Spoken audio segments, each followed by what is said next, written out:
Honor to him, the blessed one, the worthy one, the fully enlightened one. My dear Dhamma friends, today I hope to speak about the second stanza of Dhammapada. In this verse, Buddha emphasizes how to live in this world happily. That means, he says, happiness follows the doer of good.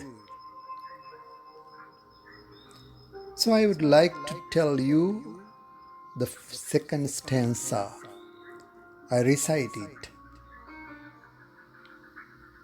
Mano pubbangama dhamma mano siddha manomaya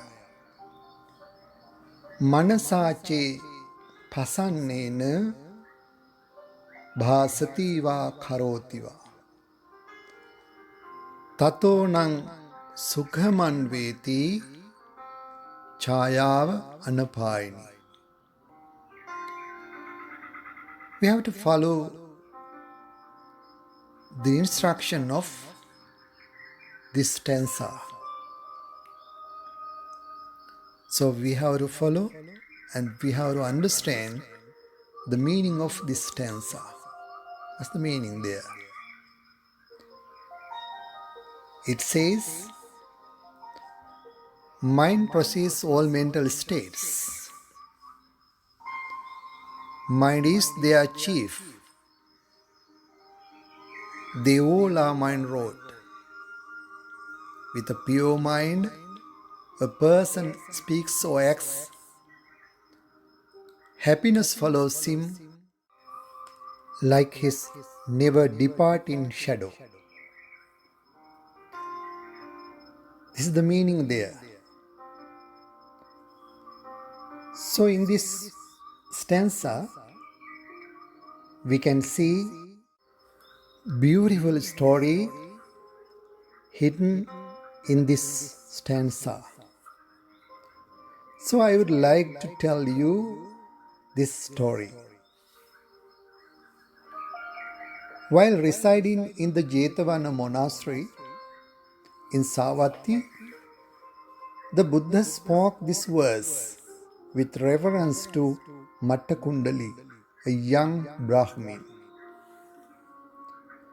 Mattakundali was a young Brahmin whose father Adinnapubbaka was very miserly and never gave anything in charity. Even the gold ornaments for his only son were made by himself to save payment for workmanship.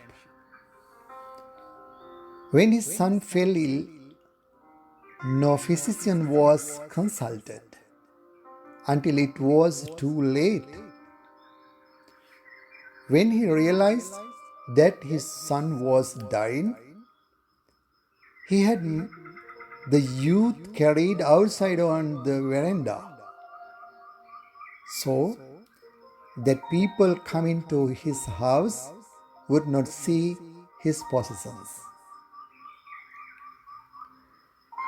On that morning, the Buddha, arising early from his deep meditation of compassion, saw in his net of knowledge Mattakundali lying on the veranda. So when entering Savatthi for alms food with his disciples, the Buddha stood near the door of the Brahmin Adinnapubbaka. The Buddha sent forth a ray of light to attract the attention of the youth who was facing the interior of the house. The youth saw the Buddha, and as he was very weak, he could not process his faith mentally. But that was enough. When he passed away with his heart in devotion to the Buddha, he was reborn in the Thawatin's celestial world. From his celestial abode, the young Mattakundali, seeing his father mourning over his at the cemetery, appeared to the old man in the likeness of his old self. He told his father about his rebirth in the Thawatimsa world and also urged him to approach and invite the Buddha to a meal.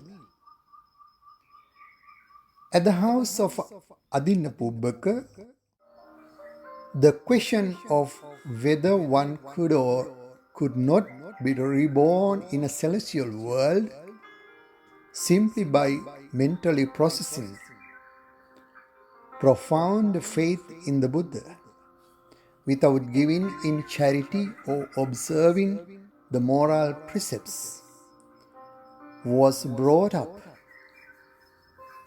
So the Buddha invited Mattakundali to appear in person.